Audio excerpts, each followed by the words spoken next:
Fala, grande Dani, beleza? Fala, Bernardo. Fala, turma. Boa noite aí a todos.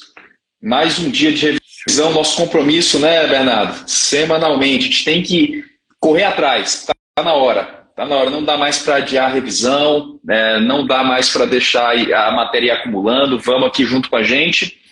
Esse momento é um momento de compromisso nosso com os nossos alunos, né? A gente está aqui dando algumas dicas, dando alguns insights para eles chegarem lá, chegarem na aprovação, que é isso que importa, né? Isso, e principalmente mostrar que revisar não precisa ser algo maçante, não precisa ser algo demorado, pode ser algo dinâmico, mas que tem que ser feito. Não pode deixar de ser feito, então a gente criou esse programa aqui no Insta para a gente poder conscientizar a galera, ajudar o pessoal a sair da inércia que a gente fala, ou sair da procrastinação, porque realmente o dia a dia é complicado, muitas pessoas aí na residência ainda, mas também muitas pessoas já trabalhando, tem compromissos familiares, e não é fácil você conciliar tudo isso, os estudos ali do Extensive e também as revisões, mas se você deixar entrar no automático, você acaba deixando as revisões de lado, e isso não pode acontecer. Exato. Então, por isso a gente está incentivando vocês a começarem a revisar, porque realmente tem que ser um hábito, mesmo que seja algo ali com pouco tempo por dia, né? Então, acho que é muito importante. É uma construção, tá, pessoal? Todos nós passamos por isso, e todos que atingiram o objetivo de passar na prova e de outros concursos, não só a prova de título, a prova de residência que vocês passaram, né?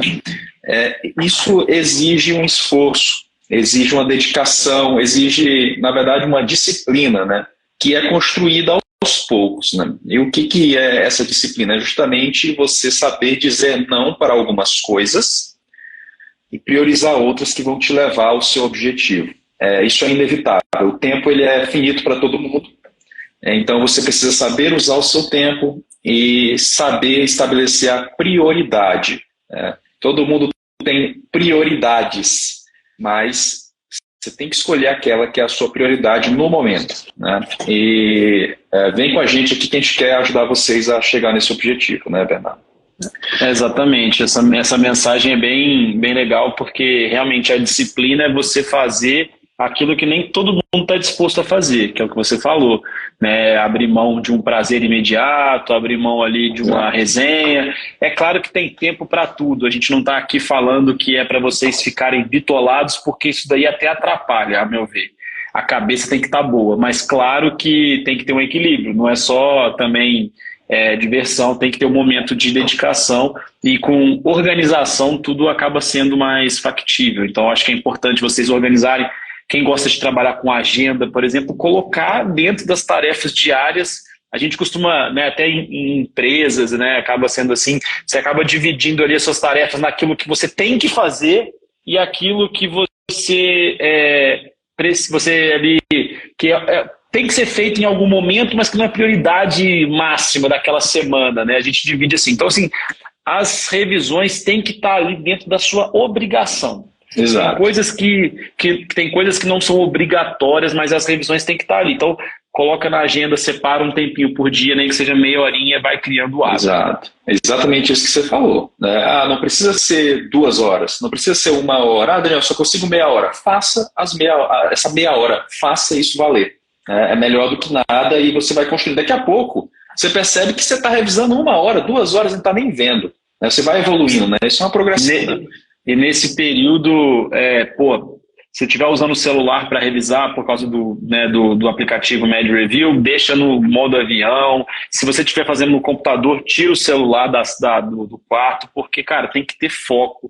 A gente sabe que hoje a nossa atenção é muito seletiva e muito rápida ali, a gente não consegue manter a atenção por muito tempo. Então, se ficar com o celular, você vai querer ficar olhando no Instagram, olhando no WhatsApp, e isso acaba atrapalhando. Né? Então, acho que é muito importante ter isso também, essa questão de foco, né? Mas, bom, já falamos ali, já fizemos a introdução ali, a gente sempre gosta de passar uma mensagem inicial. Mais uma Manda lá. Mensagenzinha, Bernardo. Pode falar. Mais uma mensagem, manda a live pessoal, né? E só mais uma mensagem. para os nossos alunos, né, só organizando aqui os nossos afazeres, né, a gente vai já começar a revisão quando der ali, sempre esses 10 primeiros minutos, uma orientação, né, e um aviso aqui, né. Tá rodando, a galera aí do FEST já está iniciando, aí quem ainda não tinha iniciado a preparação está iniciando a preparação, né, nós entramos na segunda semana, que é córnea, a terceira semana também vai ser ainda finalizando aí a parte de córnea com vocês no FEST, e no extensivo normal, a turma está num assunto muito, muito, muito importante, que é a óptica e refração. Toda atenção especial para esse assunto, não deixem ficar nenhuma dúvida, manda direto para a gente tem o maior prazer de responder com você as questões para a gente poder te ensinar, pegar na mão e ensinar mesmo, cara, para não ter dúvida na hora de tirar uma prova. Então, eu acho que essas 4 semanas aí desse módulo de óptica e refração são as 4 semanas mais importantes para a tua prova.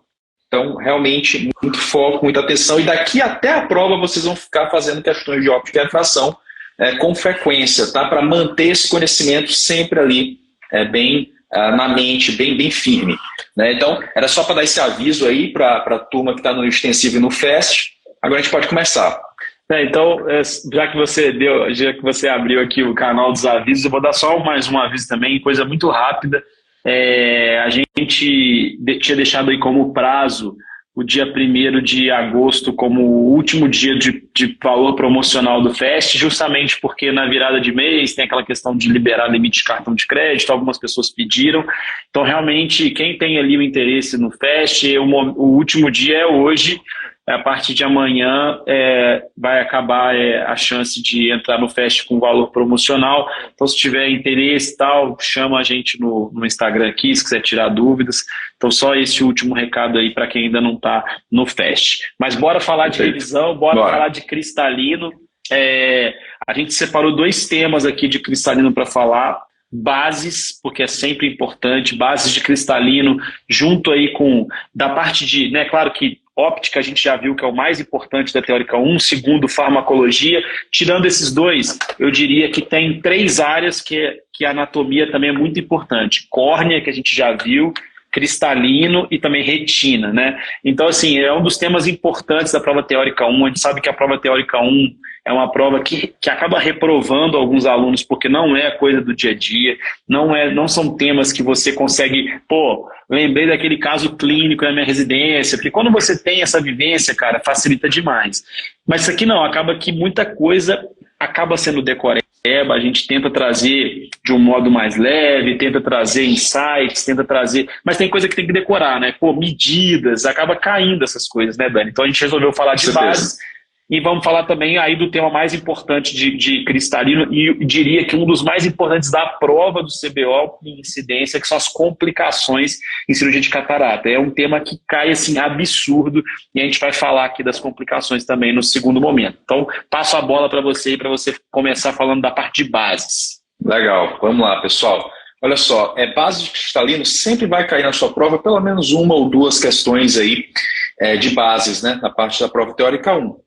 E esse é um tema curto, Geralmente o examinador, o que ele pergunta são coisas bem clássicas realmente, né? Assim como esclera eram coisas clássicas que a gente viu aí na semana passada, aqui também a mesma coisa. Só que eu vou pincelando alguns pontos para vocês lembrarem, né?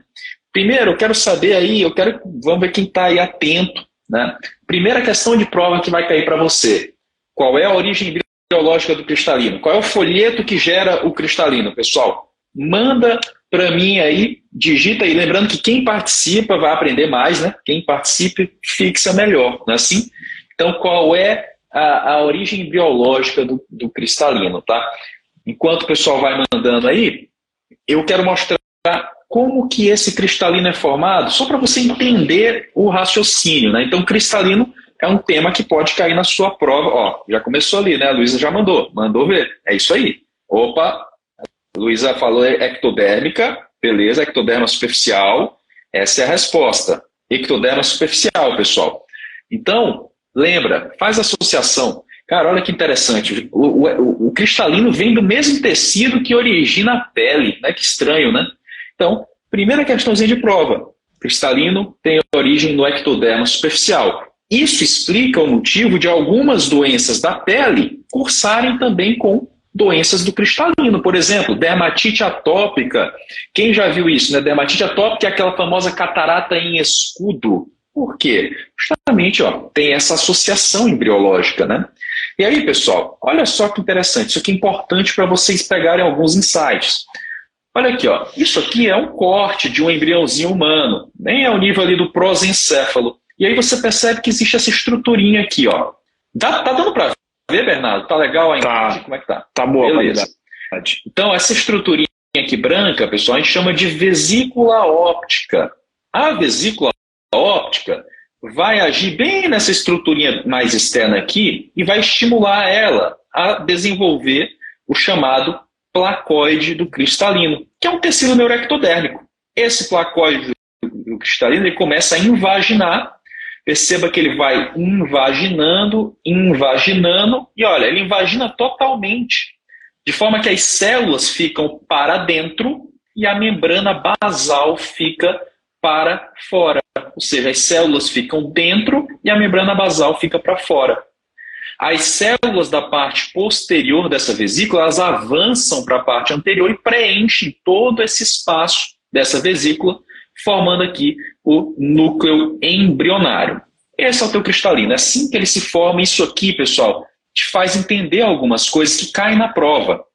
Então, olha só, o que eu consigo inferir com relação a isso? Primeiro ponto, o cristalino é envolto por uma membrana basal, a cápsula do cristalino, aquele negocinho lá que tu corta na rexis, né? Assim, aquilo ali, você começa a entender por que existe uma cápsula em volta do cristalino, justamente por conta dessa invaginação. Esse é o primeiro conceito que eu quero que você fique.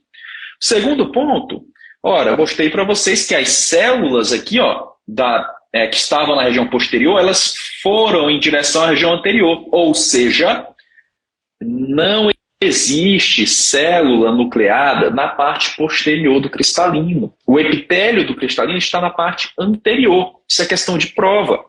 O epitélio do cristalino na parte posterior. Errado, não existe isso. Perfeito?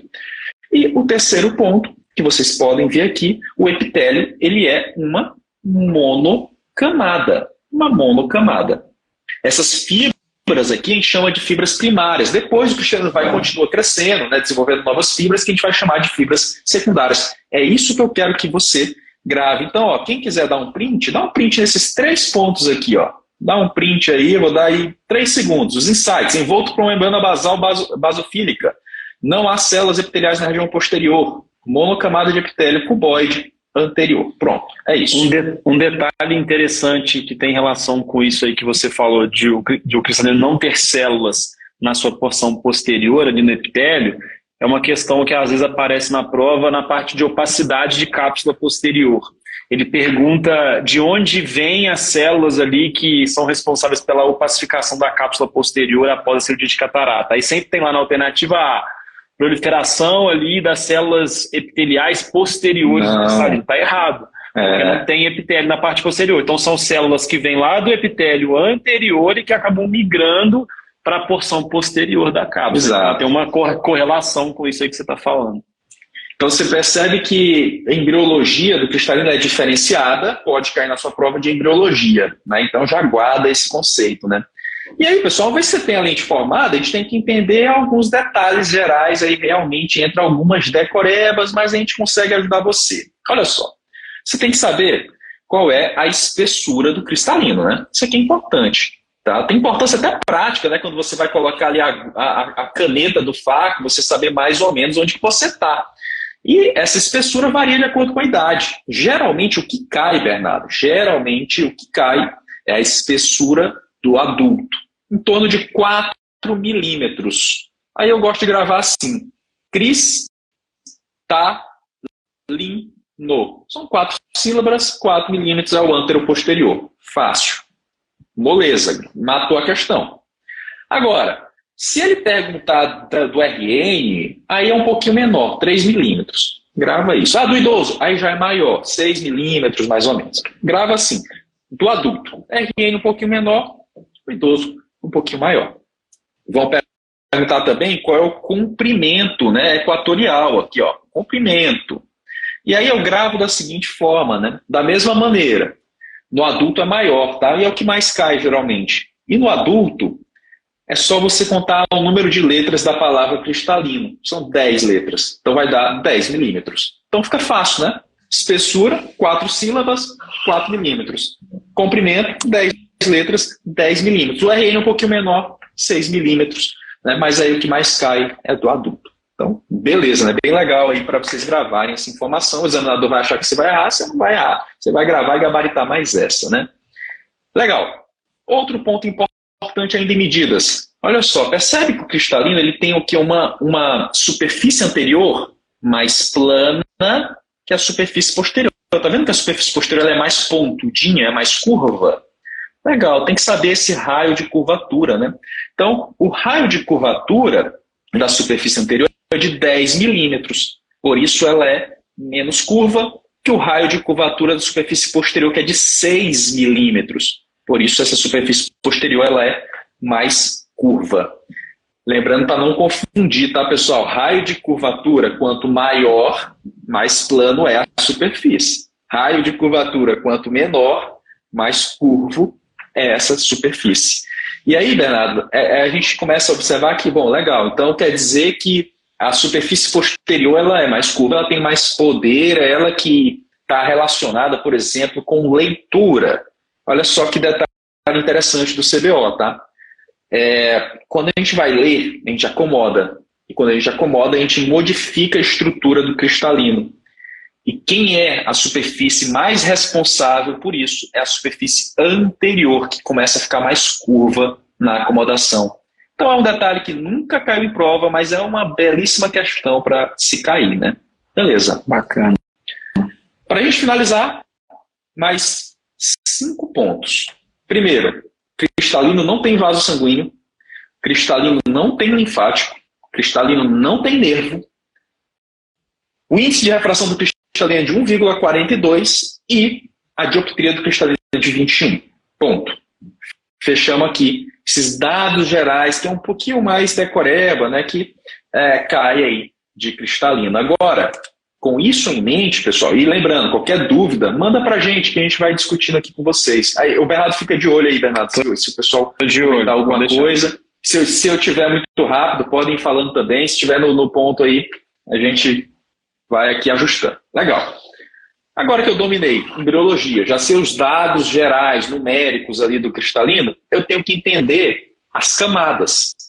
E a gente começa de externo para interno, né? A camada mais externa, a gente já sabe, é a cápsula, a membrana basal, aquela lá da embriologia. Aquilo é a camada mais externa. O que eles vão perguntar?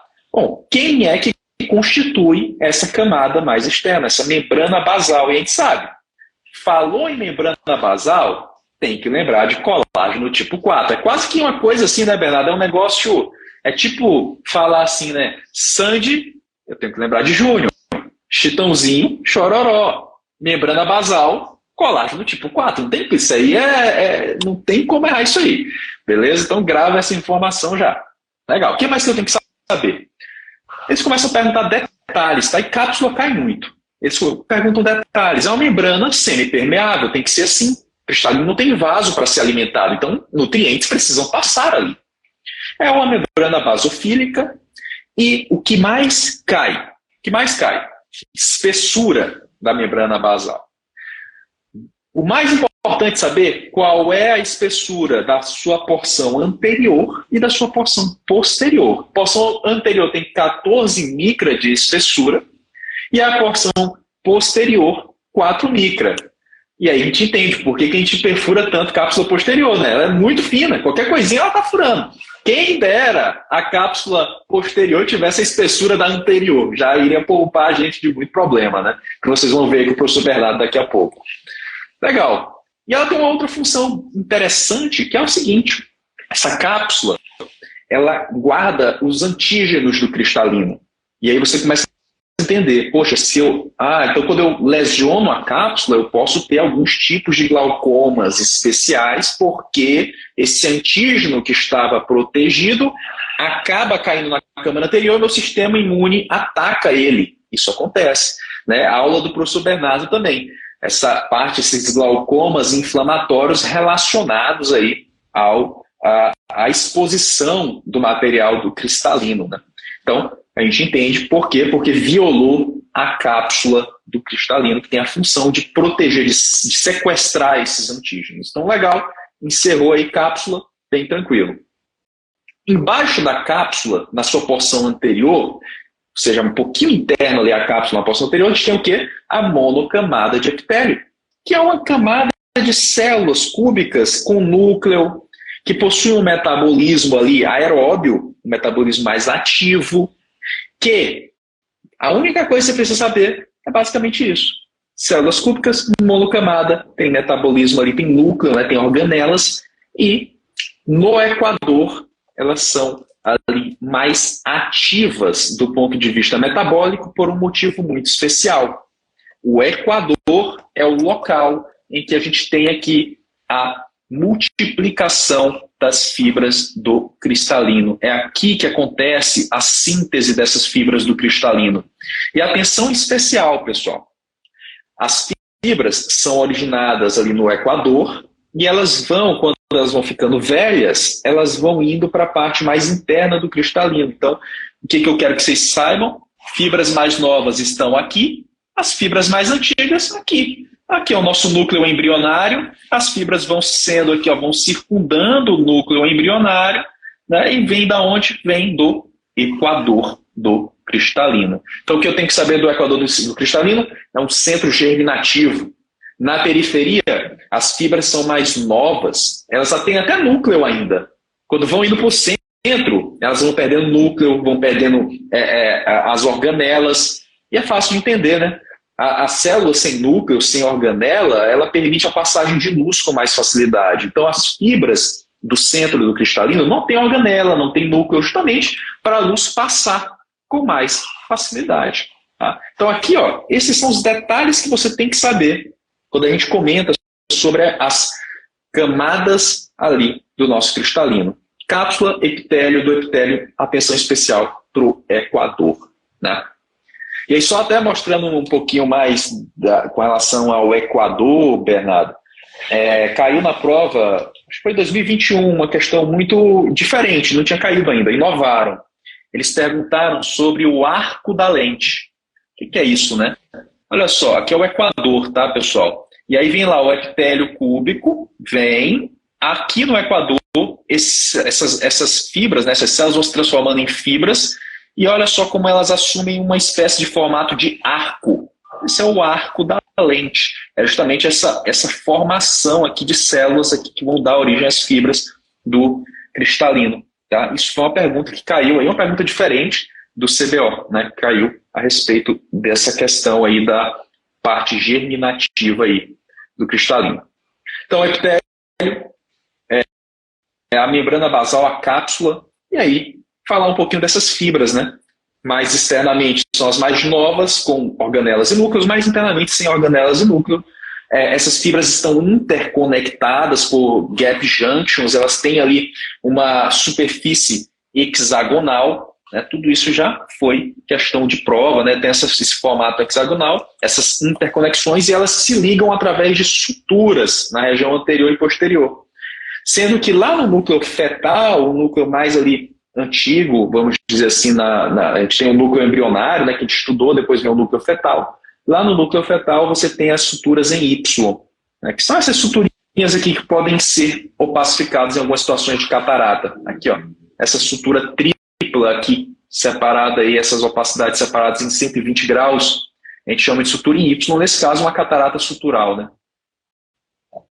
Beleza, e essas fibras elas são constituídas principalmente aí pelas cristalinas, né? Essa é a ideia. No adulto, você tem múltiplas suturas, né? Diferencia um pouco nesse sentido.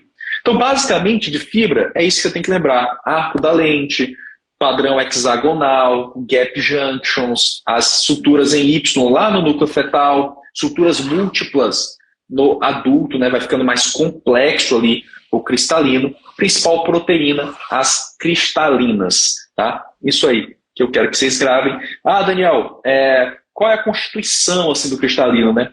Cara, basicamente 33% é proteína, 66% é água, sendo que no núcleo, quanto mais no núcleo, você mais tem proteína. Legal. E aí, Bernardo, outro ponto que eles gostam de perguntar, agora que a gente já entendeu essa parte macroscópica do cristalino, histológica do cristalino, é a gente entender a bioquímica. E aqui o que mais cai, e eu quero saber se o pessoal aí está atento, né? Manda para mim, qual é o principal metabolismo que acontece no cristalino? Quero ver se a galera está aí afiada no tema cristalino, né? Qual o principal tipo de metabolismo cristalino, pessoal? Manda aí para a gente.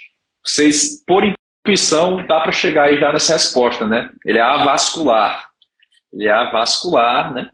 Então não tem, é difícil chegar ali oxigênio nele, né? Então, qual é o principal metabolismo? Manda aí pra gente. Vamos ver se o pessoal está sabendo. Vamos lá.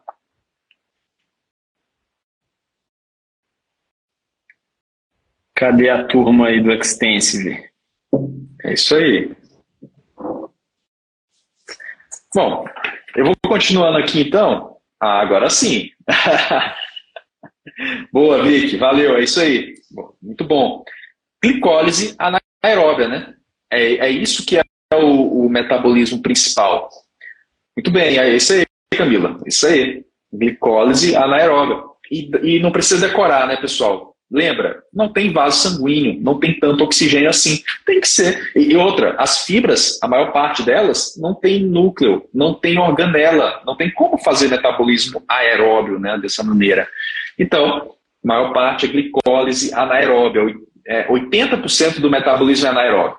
15% vai para aeróbio e tem uma pequena porção que vai ali para o metabolismo do sorbitol, que é aquela glicose, ela é convertida por uma enzima chamada aldose redutase em sorbitol. Só 5%, é muito pouco.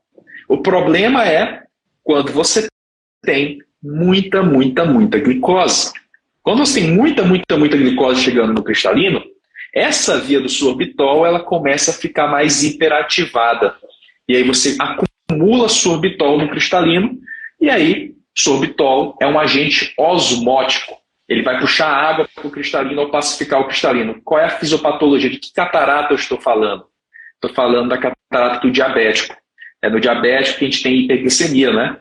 Então, nesses pacientes, eu posso ter aí um aumento do sorbitol, o sorbitol causar essa catarata muito comum no paciente diabético descontrolado, né? Muito bem. Para finalizar, Bernardo, bioquímica do cristalino. Isso aqui cai na prova, não cai tanto quanto as outras informações que eu já dei, mas quando cai, o aluno ele tem uma chance grande de errar, porque não tem linha mais decoreba, mas existe dica, né, que eu sempre dou em aula. Grava assim, ó, o cristalino ele é bacana. Então vamos lá. Baixo cálcio e sódio. Bacana. Baixo cálcio e sódio. A gente sabe que sódio anda junto com cloreto. Então, baixo cloreto. Não tem sangue. Então, baixo carboidrato. Não tem sangue. Perfeito? Então, o que ele perguntar para você, o que o cristalino tem de menos em relação ao humor aquoso? Fácil. Ele é bacana. Ele tem baixo cálcio, baixo sódio. Sódio vem junto com cloreto, então baixo cloreto. E, como ele recebe glicose do humor aquoso, ele tem que ter menos glicose do que o humor aquoso. Correto? Então, ficou fácil.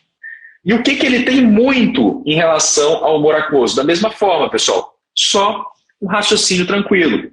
Olha só, tem muita célula no cristalino. Qual é o principal íon intracelular que a gente tem? Potássio? Tem muito potássio? Tem muito potássio. O cristalino ele é sólido, tem mais proteína que o humor aquoso. Se tem célula, tem membrana celular, tem lipídio. Tem mais lipídio que o humor aquoso. Se tem metabolismo anaeróbio, tem mais lactato que o humor aquoso. E, por fim, tem mais vitamina C e glutatión. Daniel, como é que eu decoro isso, né? Pessoal, olha só, o corpo é perfeito, cara. O que mais acontece ali no cristalino? É luz. Luz batendo no cristalino. Se não tivesse uma vitaminazinha C, um glutatión para dar aquela antioxidada, eu ia ter mais opacificação. Então, o corpo já faz o quê? A natureza já coloca ali aportezinho de vitamina C e glutatión para ajudar nesse processo. Grava desse jeito que você não esquece. Então, ó, basicamente era isso que eu gostaria de registrar aqui nessa parte de cristalino de bases. É o mais importante, mais importante. A gente podia discutir outras coisas, mas, por exemplo, os epônimos ali que tem no vítreo, mas isso aí fica para a parte de vítreo, fica melhor. É intersecção com cristalino e vítreo, mas eu falo isso quando a gente revisar vítreo, Bernardo. Mas veja que não é uma coisa muito extensa, né? A gente falou de embriologia, dados gerais, histologia, as fibras do cristalino e bioquímica. São 5 tópicos que a gente abordou aqui, né? Show de bola. Em 20 minutos deu para pegar muitos conceitos importantes da parte de bases de cristalino. E agora a gente vai falar um pouquinho de complicações em cirurgia de catarata, que é um dos temas, como eu disse, mais importantes da prova, que é em uma aula, 2 aulas, na verdade, porque eu divido essa aula em 2, foram 6 questões na prova de 2023. Né? Então, assim, é bastante importante esse tema, e eu considero um tema relativamente tranquilo, porque é um tema mais do dia a dia. Né? A gente consegue ter mais visibilidade, a gente consegue lembrar de casos que a gente já viu no ambulatório, discussões, mas tem alguns detalhes que a gente precisa pontuar. Quando a gente fala em complicações em cirurgia de catarata, geralmente o examinador vai querer saber os fatores de risco para essa complicação, eventualmente os sinais ali que indicam que houve essa complicação e como conduzir. Basicamente é isso que eu tenho que saber, né? Os fatores de risco, identificar, né, que é uma questão daquela complicação e conduzir. Então veja que tema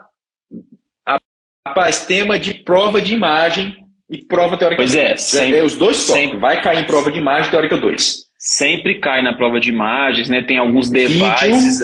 É o que mais tem no YouTube, então é tema quente. Isso. Tem vídeo que pode cair, tem vários devices, né, que são utilizados durante a cirurgia que podem ser cobrados e costumam ser cobrados. Então, realmente é um tema interessante. Né? E uma prova nada mais é do que você identificar ali um problema, né, e resolver aquele problema. Né? Geralmente as questões de prova são assim, né? Você tem que identificar o que é e resolver aquela situação. Então, nas questões de complicação é muito isso.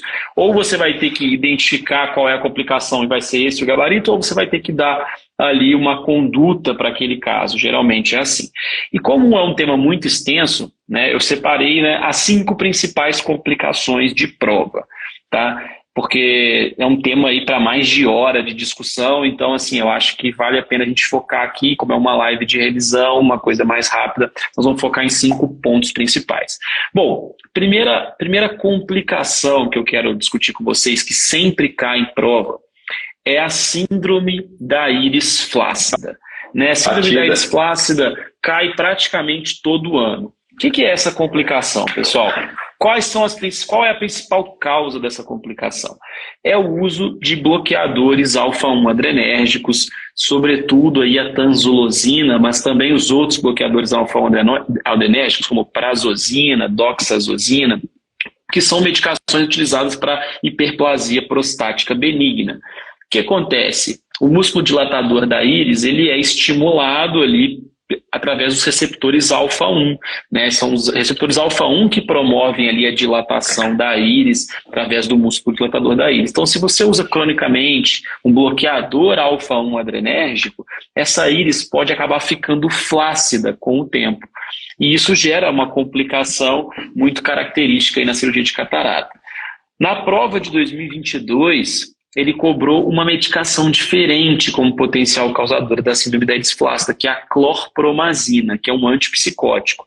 Nunca tinha caído assim, mais de 7 vezes a tanzolosina. E aí ele cobrou a clorpromazina. Então é bom saber que outras medicações também podem causar, mas o principal são os bloqueadores alfa-1 adrenérgicos.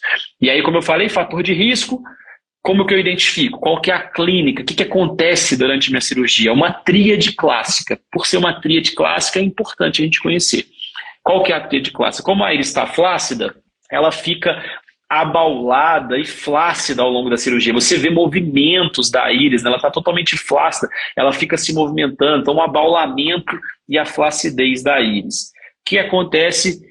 A íris começa a fechar progressivamente, miose progressiva. Então a sua cirurgia que começou ali com uma pupila dilatada começa a ficar com miose progressiva.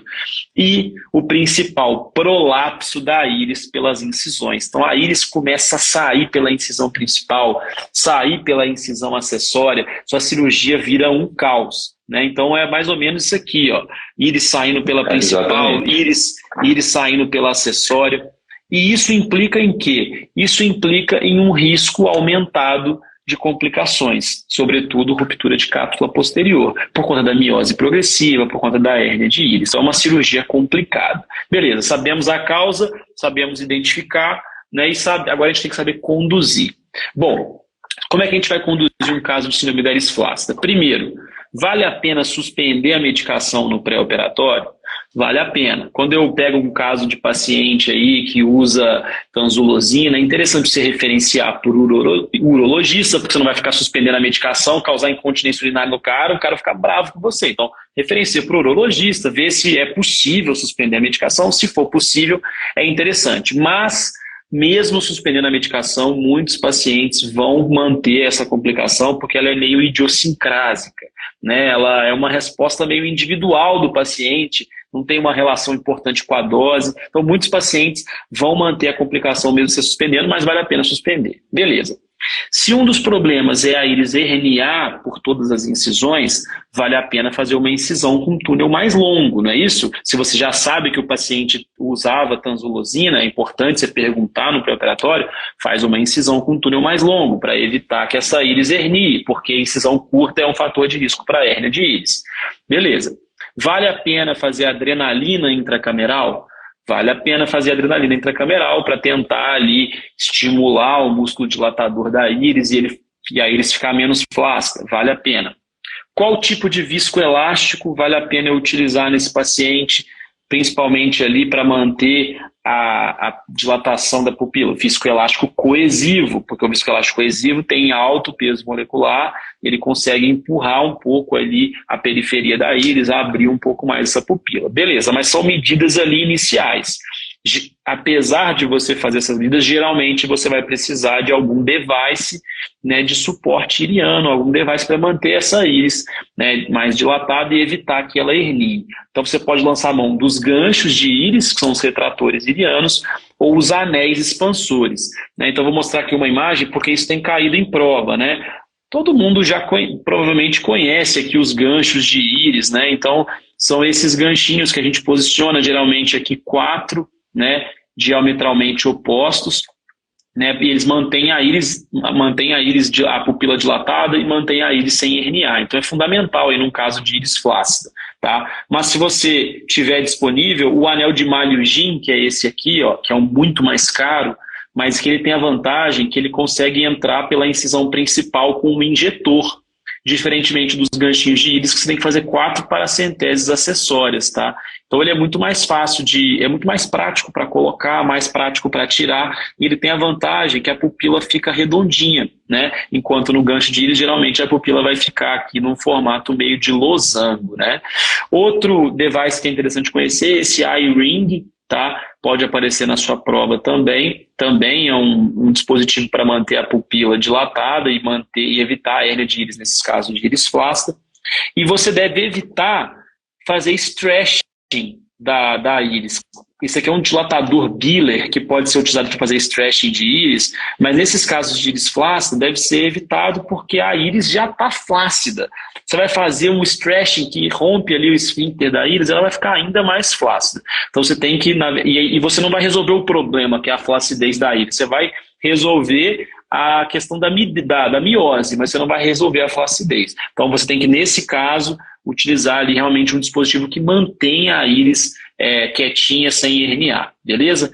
Bom, então basicamente é isso. Além disso, mais uma medida para você fazer é utilizar baixas taxas de aspiração, né, para você evitar ali que a íris fique indo na ponteira da caneta. Então você vai baixar bem os parâmetros, baixar as taxas de aspiração para evitar ali, né, que a íris fica vindo toda hora ali na ponteira da caneta. Beleza, então sobre íris flácida eram esses pontos que a gente tinha que comentar. Fator de risco, lembrando da tanzolosina, mas não esquecendo da clorpromazina, a clínica e a conduta, lembrando que geralmente vai precisar aí dos ganchos de íris ou do anel de Maillard. Próxima complicação, essa daí é a que mais cai em prova de todas as complicações de cirurgia de catarata, e tem que ser, né, que é a principal complicação mesmo. A gente entra na cirurgia sempre com a cabeça de evitar essa complicação, que é a ruptura de cápsula posterior. Então, ruptura de cápsula posterior, complicação muito relevante. Quem está no começo da curva de aprendizado sabe que é uma complicação que atormenta, né? E você precisa saber, então, mesma coisa, fatores de risco, reconhecer a complicação e como conduzir. Bom, fatores de risco, pessoal, para ruptura de cápsula posterior, qualquer cirurgia de catarata mais complexa acaba sendo um fator de risco para ruptura de cápsula posterior. Então, pós-vitrectomia é fator de risco? É fator de risco. Pós-trauma é fator de risco? É fator de risco. Síndrome da pseudodesfoliação, síndrome da íris flácida, que é essa que a gente acabou de falar, e uma catarata específica, que é a catarata polar posterior. Porque a catarata polar posterior é uma catarata que está grudada na cápsula posterior. Ela não tem plano de clivagem com a cápsula posterior. Então é um fator de risco importante para a ruptura de cápsula. Então você vai lembrar dessas situações aí de que são cataratas complicadas, vão ser fator de risco para a ruptura de cápsula. O que é muito importante? Saber reconhecer a ruptura de cápsula. Existem 4 sinais clássicos que podem acontecer ali numa ruptura de cápsula. Primeiro é a midríase súbita. Acontece um sinal, né, que é o sinal do snapback pupil. A pupila faz uma midríase súbita, né, e tem vídeos, eu mostro vídeo na minha aula, é interessante, acontece uma midríase súbita ali quando você rompe a cápsula. Pensa assim, rompeu a cápsula, você acabou ganhando mais espaço, né? Acaba ganhando mais espaço, então aquela pupila ela acaba abrindo um pouquinho. A câmara fica mais ampla e é muito lógico de entender. Se a cápsula que limitava ali o cristalino, né, rompeu, tudo desaba um pouquinho, a câmara fica mais ampla. O núcleo fica mais móvel, óbvio que o núcleo fica mais móvel, ele está sem a cápsula ali, que tá com uma rotura da cápsula, né? Então ele vai ficar mais fácil de você movimentar ele, e, inclusive podem ter caído pedaços lá para o vítreo, né? Fica tudo um pouco mais móvel, só que fica muito mais difícil de você emulsificar e aspirar os fragmentos. Tá? Então, embora fique mais móvel, fica difícil de você emulsificar ali, pode ter vítreo, né? Então esses são sinais importantes: midríase súbita, câmara ampla, mobilidade aumentada do núcleo, mas fica difícil de aspirar os fragmentos. Tá? Então beleza, já sei os fatores de risco, já sei reconhecer, agora eu preciso entender como manejar, né? Beleza. Isso é muito importante, isso é o que mais cai. Na letra A, ele vai te pintar um caso de ruptura de cápsula posterior. Como que ele pode te pintar esse caso? Falando que teve uma ruptura de cápsula posterior, que foi identificada uma ruptura de cápsula posterior, ou então falando que aconteceu uma midríase súbita, os pedaços ficaram mais móveis, isso que a gente falou. E aí ele vai te perguntar qual a conduta. Na letra A vai estar lá assim, ó: remover rapidamente a caneta do olho para evitar que você luxe o núcleo para o vítreo. E aí, quem não tem experiência com cirurgia de catarata, quem não assistiu minha aula da Extensive, pode pensar, faz sentido, né? Vou tirar rapidamente a caneta que está ali irrigando, né? Que está fazendo ali, que pode luxar o núcleo para o vítreo. Cara, de jeito nenhum. Essa daí é a mais clássica conduta que você precisa aprender para a sua vida e para a sua prova. Então, o que você vai fazer? Você identificou uma ruptura de cápsula, você mantém a caneta no olho, você desliga a irrigação e a aspiração, mas mantém a caneta no olho, e com a sua mão auxiliar, né, sua mão esquerda, se você for destro, você vai pela paracentese, tampona aquela rotura com viscoelástico, geralmente um viscoelástico coesivo primeiro, e depois você vem e preenche a câmara com viscoelástico dispersivo para manter aquele vítreo afastado.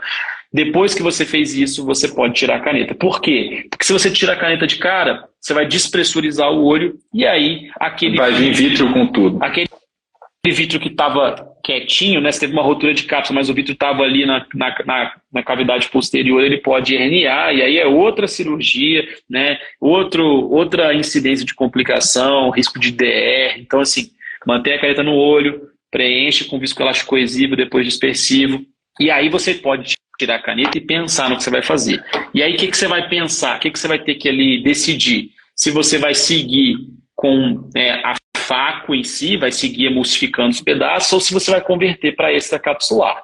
Isso aí vai depender muito da habilidade do cirurgião e da experiência. Mas, geralmente, se tiver menos de um quadrante restante, então tem apenas um pedacinho de núcleo ou só o epinúcleo, então menos do que um quadrante, em geral, você vai trazer para a câmara anterior esse pedaço, né? Você não vai emulsificar dentro do saco, já que está rompido, você vai trazer para a câmara anterior, vai abaixar os parâmetros, né? Tá cheio de viscoelástico protegendo e evitando ali que esse pedaço luxe para o vítreo e também evitando a herniação de vítreo, e aí você pode emulsificar lá em cima, lá para a câmara anterior, em cima da íris.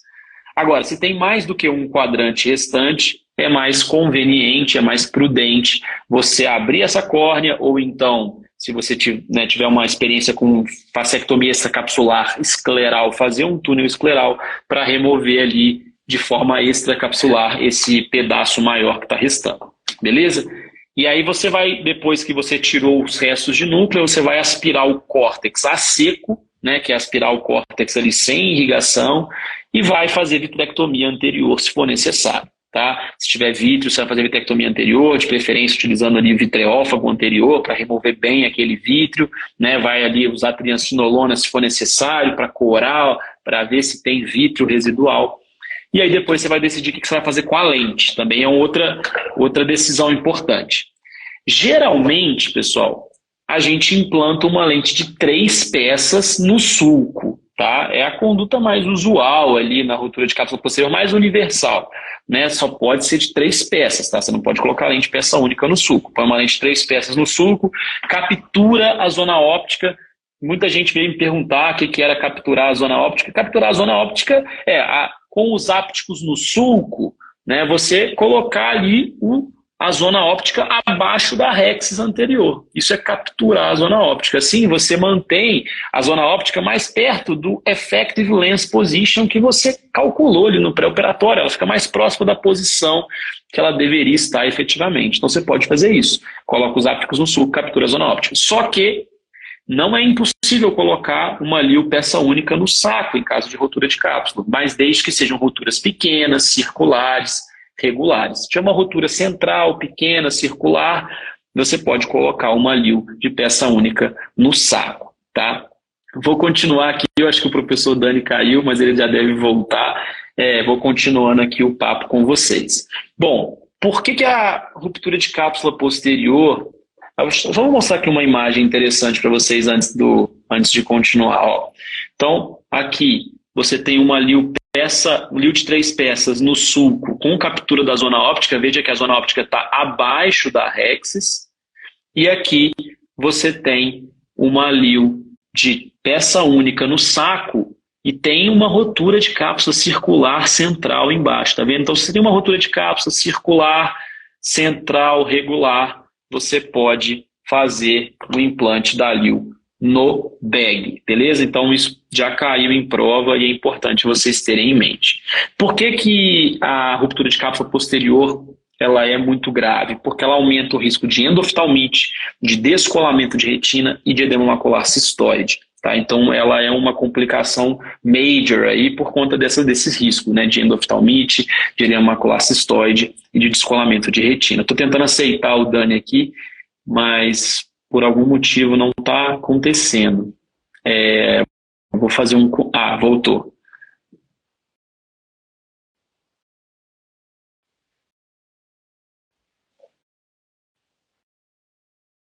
Bom, o Dani ele continua travado aqui para mim. Vocês estão conseguindo me ver e ouvir, pessoal?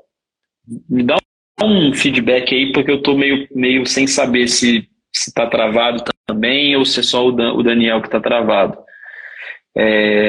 Se vocês puderem me dar um feedback, porque eu estou meio perdido aqui.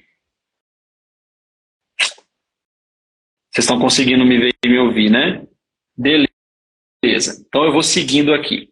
Bom, então já falamos de duas complicações que caem muito na prova. A gente vai falar agora da terceira, que é a desinserção zonular. Essa cai muito na prova também.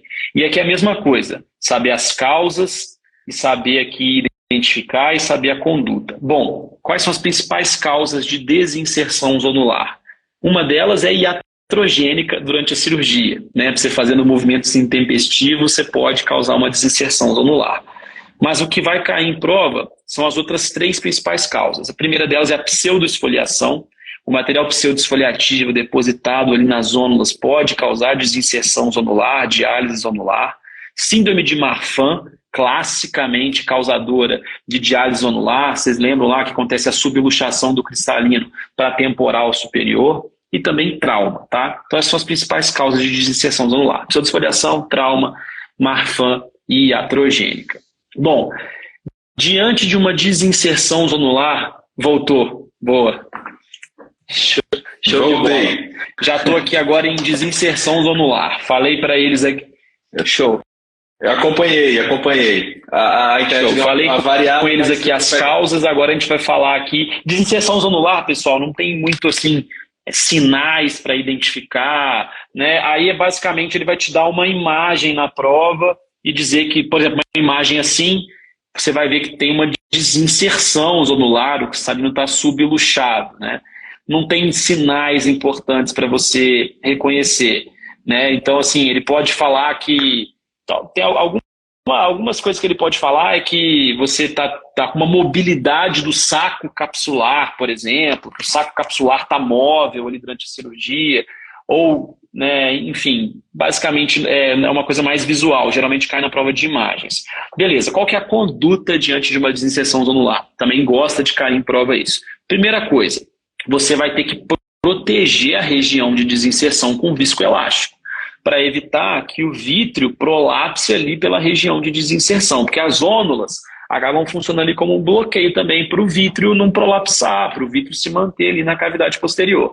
Então você vai proteger com viscoelástico, você vai, se você for optar mesmo por seguir com a faco, você vai abaixar os parâmetros, né? Já tem desinserção do saco, cara, uma cirurgia mais slow, uma cirurgia com baixos parâmetros de aspiração, vácuo mais baixo, irrigação, garrafa mais baixa, então uma cirurgia com parâmetros mais baixos.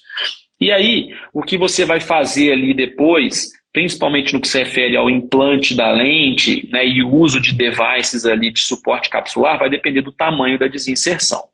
E a gente costuma dividir assim, se a desinserção for menor do que 90 graus, tá? Então é importante a gente lembrar também que ele pode te falar em horas de relógio na hora da prova. Então 90 graus são ali um quarto do relógio, né? Então ali 3 horas de relógio, tá? De desinserção.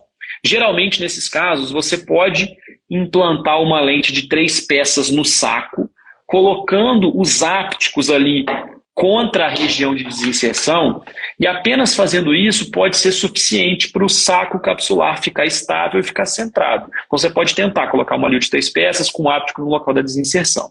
Se ainda assim o saco capsular não ficar centrado, não ficar bem estável, aí você pode inserir um device de suporte capsular. Então um device de suporte capsular aqui pode ou não, né? Pode ou não ser necessário quando é menos de 90 graus. Beleza.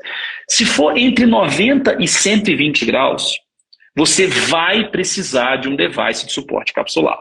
Beleza? Então, você vai precisar de um device de suporte capsular e aí você vai implantar ali o de 3 peças no saco no local da desinserção, ou você pode colocar ali no sulco também com captura da zona óptica. E aí eu quero mostrar aqui para vocês os devices de suporte capsular. Todos eles já caíram em prova.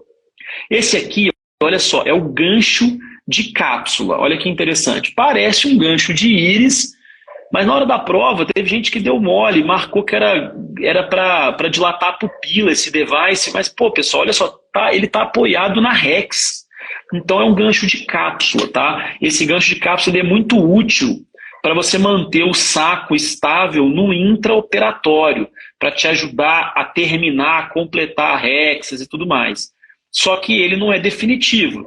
Então, depois que você coloca o gancho de cápsula, você no final da cirurgia remove ele, né, ele mantém o saco estável durante a cirurgia, mas aí você vai ter que colocar um device definitivo, né, que vai ficar dentro do olho do paciente ali ad eterno. Você tem duas opções principais ali, o CTS, que é o segmento de tensão capsular. Tá vendo que ele é segmentar, né? Ele vai ocupar ali apenas uma parte do saco, você vai colocar ele na região de desinserção, ou você pode colocar o CTR, que é o anel de tensão capsular, que ocupa ali todo o saco capsular, beleza? Em alguns casos de diálise ali mais instáveis, você pode colocar esse aqui, ó, que é o anel de Sione, que é um device que tem esses dois ganchinhos aqui, ó, vou tentar mostrar para vocês, esses dois ganchinhos aqui, justamente você passar o prolene por esses ganchinhos e suturar ele na esclera, beleza? Então todos esses devices podem ser utilizados nas diálises entre 90 e 120. Você vai utilizar esse device e vai implantar a lente, ou no saco ou no sulco com a captura da zona óptica, beleza? Se for mais do que 120 graus de diálise, então mais aí, e caiu em 2023, por exemplo, essa situação, mais de 120 graus, então mais do que 4 horas de relógio, aí geralmente você vai precisar fazer uma FEC ou uma FIC, né? Ou seja, vai ter que fazer uma extração extracapsular ou intracapsular do cristalino e fazer a fixação da lente, né? Fixação escleral ou iriana da lente, tá? Então, geralmente é assim que a gente atua na desinserção zonular. Bom, já chegando mais para o final aqui das nossas complicações, é a quarta complicação agora que eu queria trazer para vocês, que é a hemorragia supracoroidal. Hemorragia supracoroidal adora cair na prova, tá? Então, antes de falar de hemorragia supracoroidal, só mostrar essa questão interessante aqui da prova. Olha só, uma questão de imagem. Então, caiu isso aqui, ó. Tá vendo? Então, essa imagem, ele perguntava qual era o device que ia ser utilizado. Uma desinserção zonular bem clássica. E aqui, ó, ele mostrou três devices que são de pupila, que é o iRing, o dilatador Biller, que faz o stretching, e o anel de Malyugin, todos esses que a gente mostra em aula, e a resposta era o anel de Sione. Tá? Então, o tipo de questão que cai muito em prova, essas questões assim de desinserção zonular caem muito na prova de imagens. Bom, sobre hemorragia supracoroidal, que é hemorragia expulsiva, mesma coisa, não tem diferença. Fator de risco, como eu reconheço e como eu trato. Fatores de risco são vários. Quais são os principais? Do ponto de vista ocular, fatores oculares que eu chamo. Comprimento axial grande, tá? Então, comprimento axial grande, olhos grandes, principalmente em mais do que 25,8 milímetros, estão alto-míopes, fator de risco importante. Pacientes com glaucoma ou hipertensão ocular é um fator de risco importante. E pacientes com hemangioma de coroide. Tá? E é fácil entender, né, essa do hemangioma de coroide. Pô, se a hemorragia supracoroidal é a hemorragia da coroide, ele tem um tumor vascular hemangioma. Então é um fator de risco bem tranquilo da gente entender. Beleza, esses são os fatores oculares. De fatores sistêmicos, o que a prova gosta de cobrar? Hipertensão é o principal. Então, assim, o paciente clássico da hemorragia supracoroidal é aquele paciente que estava muito hipertenso, mal controlado, você mediu a PA dele antes da cirurgia, estava alta, e mesmo assim você quis seguir com a cirurgia. Esse é o paciente que dá ruim, tá? Então, o paciente com hipertensão. Além disso, arteriosclerose, taquicardia, obesidade e idade avançada. Beleza, mas os principais aí, ó, hipertensão, comprimento axial grande, glaucoma e hemangioma de coroide. Agora, também tem os fatores de risco intraoperatórios. Então, é uma conjunção de fatores para acontecer a hemorragia supracoroidal. O paciente tem que ter fatores de risco pré-operatórios, mas também tem os fatores de risco intraoperatórios. Primeiro fator de risco intraoperatório, incisão grande. Então, quanto maior a incisão, maior o risco. Então, o risco é maior na intracapsular. Segundo lugar, extracapsular, e na faca o risco é muito menor. Geralmente, essas hemorragias supracoroidais são em cirurgias complicadas, aquela cirurgia que você teve que converter para uma FEC, teve que converter para uma FIC. O paciente que está fazendo uma faco ali, muito difícil evoluir com uma hemorragia supracoroidal. E tem que ter um gatilho intraoperatório. Qual que é o gatilho intraoperatório? A ruptura de cápsula posterior com perda vítrea. Então você gerou ali uma ruptura de cápsula com perda vítrea, o olho ficou hipotônico, isso é o gatilho para aquelas veias coroidais ali estirarem e romperem, gerar essa hemorragia supracoroidal. Então é interessante, porque o fator de risco pré-operatório é a hipertensão ocular e glaucoma. Mas o gatilho intraoperatório é a hipotonia súbita. O olho subitamente perdeu o vítreo, ficou hipotônico, isso aí é o gatilho para aquelas veias se romperem. Beleza. Quais são os sinais agora para eu reconhecer? Muito clássico também. Então você teve um olho que estava hipotônico por causa de uma complicação, você rompeu a cápsula, perda vítrea, o olho está super hipotônico, do nada começa o olho a ficar duro, começa o olho a ficar pétreo. E o paciente começa a se queixar de muita dor. Cara, deu ruim. Então você estava ali, aquele olho que você está manejando a complicação, fazendo vitrectomia anterior, do nada o olho que estava murcho começa a ficar pétreo. Cara, sinal de problema. Aquela pupila fica o paciente começa a queixar de dor, o reflexo vermelho some, né? Fica aquele reflexo escuro, justamente porque hemorragia supracoroidal, a coroide vai ali formando aquele DC hemorrágico, aquele reflexo vermelho bonito da retina começa a dar lugar a um reflexo escuro. O vítreo começa a prolapsar, inclusive começa a ter prolapso de vítreo pela incisão, a íris começa a prolapsar, né? A câmara vai ficando muito rasa, né? E aí quando esse conteúdo intraocular começa a sair, né, a gente dá o nome isso de hemorragia expulsiva, né? Hemorragia supracoroidal é a complicação ali clássica, mas nos casos mais graves ali começa a ter expulsão de conteúdo intraocular, a gente até chama isso de hemorragia expulsiva. E qual que é a conduta? A conduta clássica de prova, pessoal. Sutura imediata da incisão.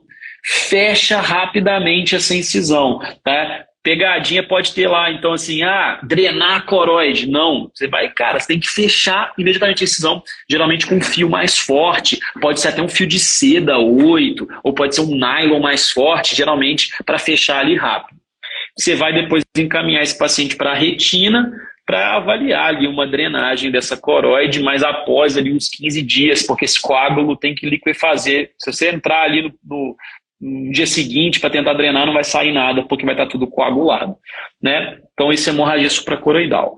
E para finalizar a nossa discussão de complicações, a endoftalmite. A endoftalmite tem caído muito também. Sobre a endoftalmite, o que tem mais caído é a profilaxia.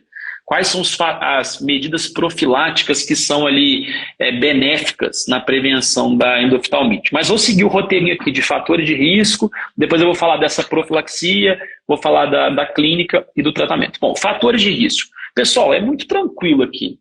Fator de risco para infecção. A gente está cansado de saber isso, né, na medicina.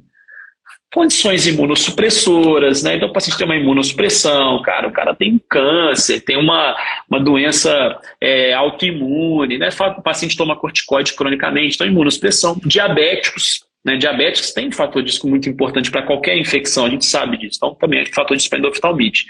Pacientes com doença da superfície ocular ou então pacientes com infecções crônicas, por exemplo, blefarite crônica, conjuntivite crônica, paciente com dacriocistite, aquele paciente que você quis operar a faca, mas ele tinha uma dacriocistite, tinha ali uma infecção do canal lacrimal crônica. Então, são pacientes de risco, né? Então, pacientes com imunossupressão, diabetes ou com doenças da superfície ou então conjuntivites, blefarites crônicas.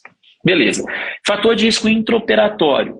Aquela cirurgia complicada, com ruptura de cápsula, com perda vítrea, aquela cirurgia que ficou com Seidel no pós-operatório, né? Ficou com vazamento no pós-operatório, bem tranquilo também. Mas o que mais tem caído é a profilaxia.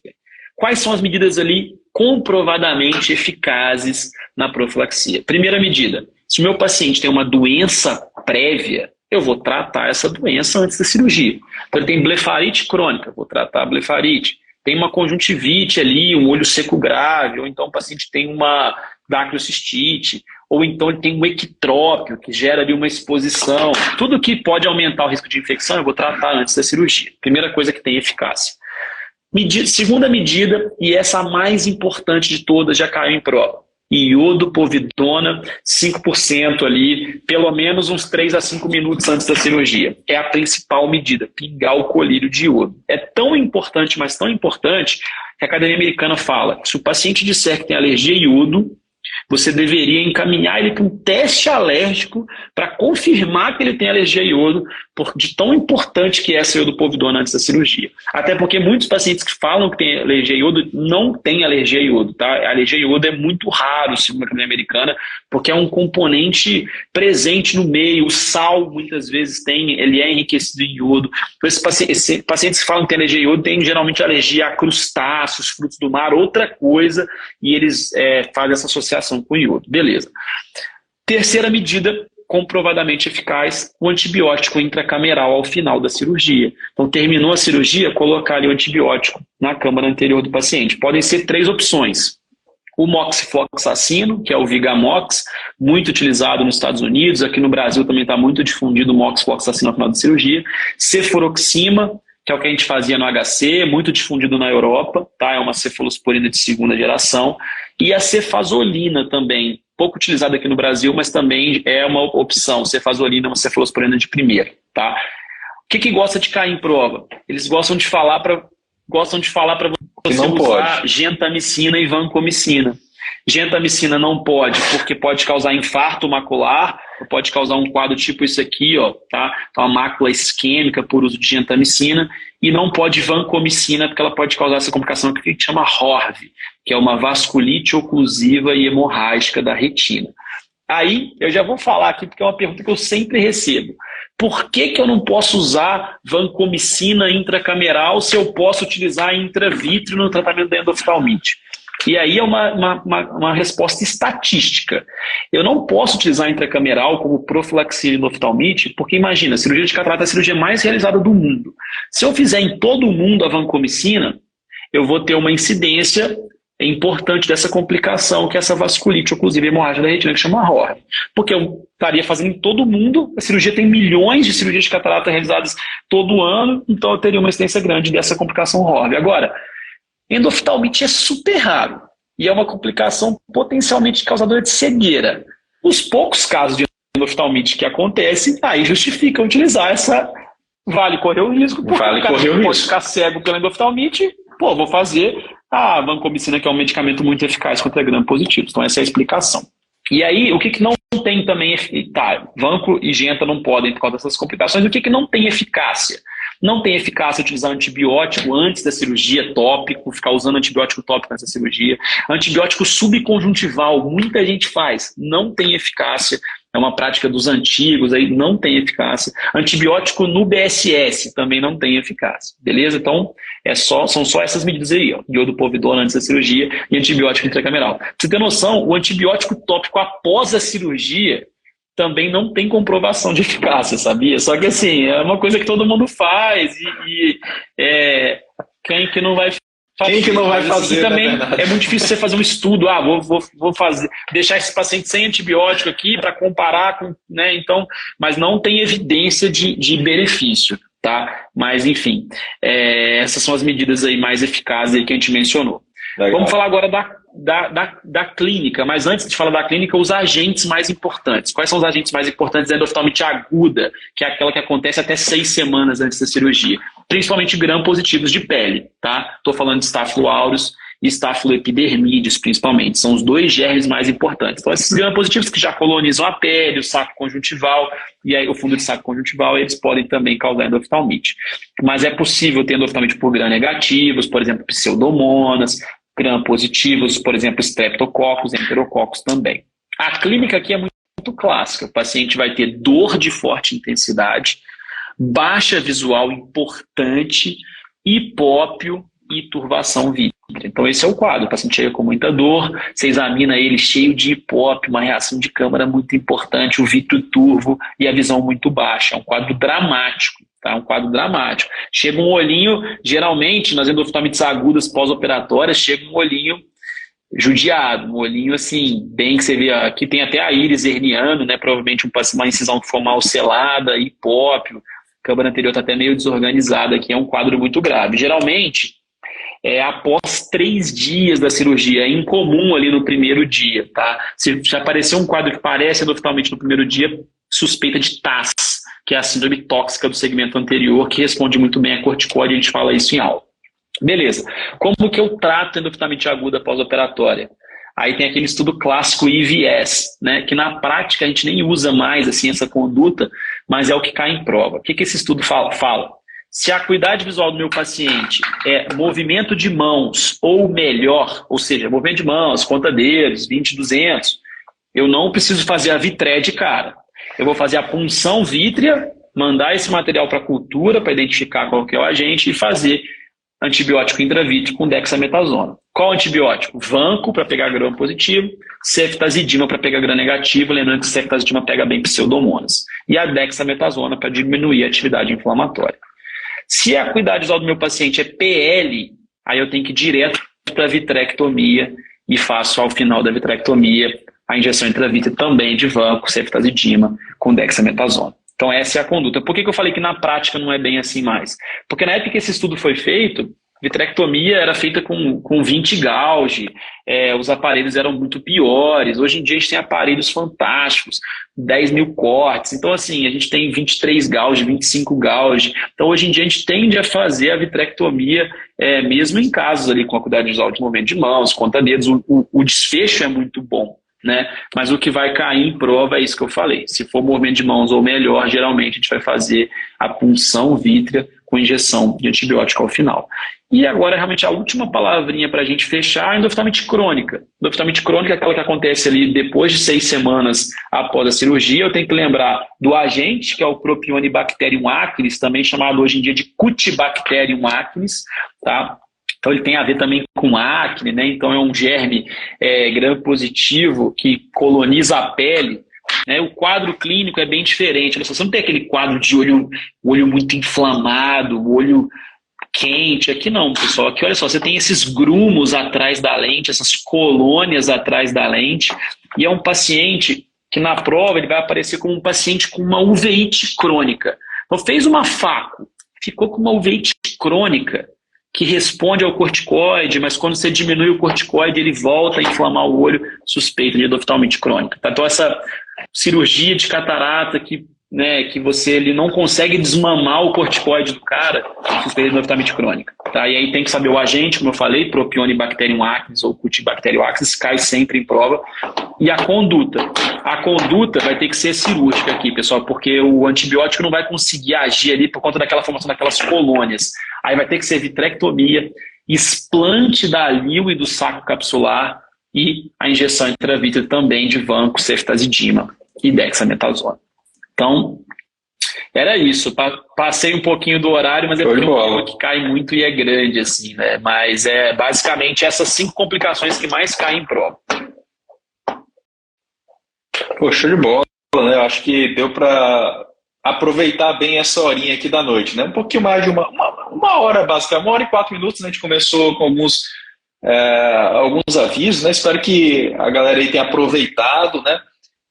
Esse momento de revisão. Se você ainda não começou, cara, na terça-feira às 20 horas é um bom momento para você começar com a gente. O mais importante é iniciar esse processo aí de revisão, de preparação. A prova ela já está começando a chegar mais perto, ainda não saiu o edital, mas em torno ali de janeiro é o que a gente espera que vai acontecer, né, Bernardo? Então, está na hora já de a gente começar o processo mais ativo aí de revisão, né? Pô, compromisso de vocês aí de até semana que vem, até terça-feira, revisarem os outros temas de cristalino.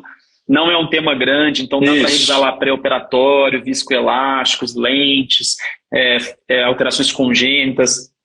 Vão lá. Alterações congênitas, né? Fluídica. Separa um diazinho para cada um desses temas, só para dar uma passada de olho, você não fez questõezinhas, né? Se você não fez o simulado, faz diferença. Tem simulado com questões de cristalino, vai lá fazer as questões inéditas de cristalino, você vai ter uma noção boa de como vai ser na hora da prova, né? O padrão de dificuldade está bem parecido com o do CBO. E é isso, a gente está totalmente à disposição para tirar dúvidas, dar uma orientação, né? Não esquecer do bloco de óptica e refração, que é fundamental, tá? Mas não abandonar também as revisões. Não adianta ser o master de óptica e refração e esquecer tudo de cristalino.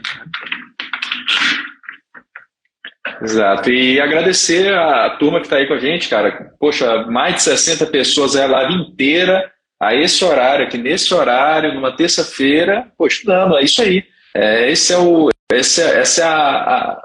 que a gente quer ver em vocês, é exatamente essa vontade de aprender e a gente vai dar todo o apoio aí para vocês conseguirem conquistar aí esse título no final dessa jornada. Com certeza vai valer a pena, quem tiver esse compromisso, quem seguir as orientações vai ter sucesso em janeiro, isso é certo, e a gente vai estar aqui junto de vocês para vibrar e comemorar com vocês. Então, obrigado aí pela audiência de todo mundo, um abraço e até a próxima live. Valeu, pessoal.